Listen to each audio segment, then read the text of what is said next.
Hey guys, welcome to this video. In this video I'm going to be reviewing cereal again because I've been buying a lot lately, so I want to kind of get these out the way first. So these ones in particular are from Whole Foods. Okay, so let's just start with this one.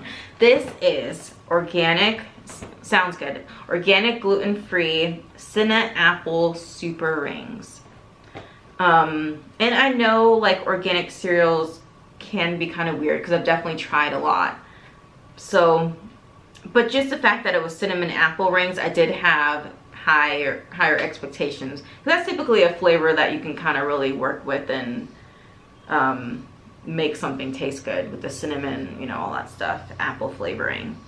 But yeah, so this is the box, 365 Whole Foods, very official. Starting off with the stats of it, it is 18 grams of sugar total and 47 carbs, which is really high. I normally don't care about the carbs in particular. I don't typically pay attention to that when I'm buying a cereal. But that is a lot for a 1 1/4 cup.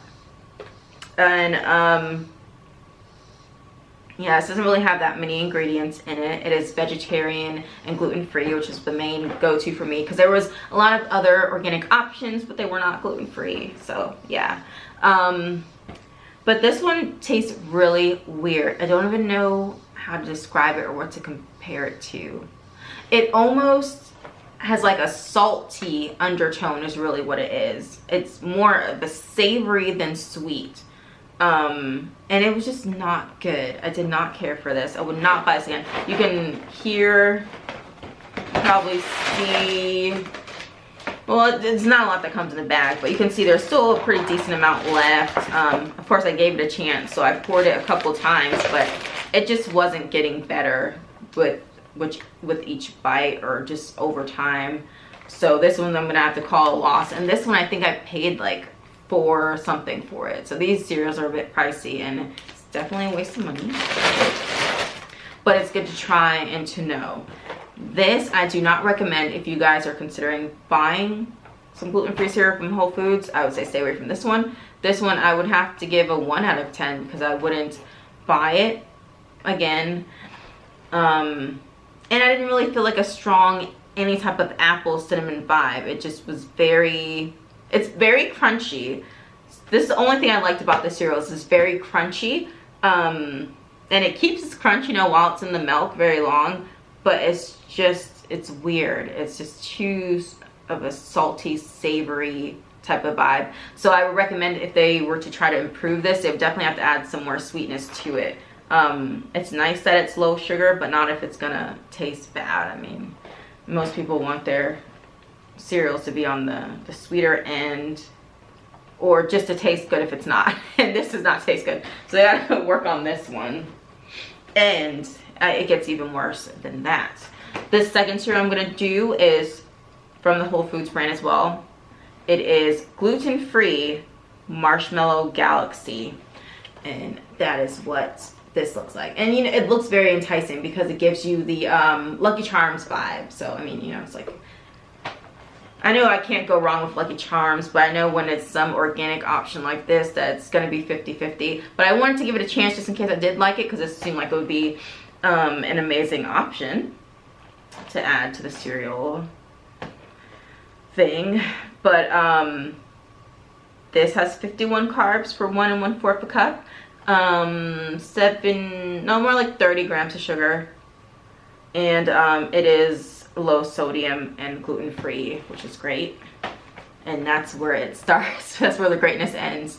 It is like, it tastes like cardboard, literally. It tastes like I was eating this box with milk.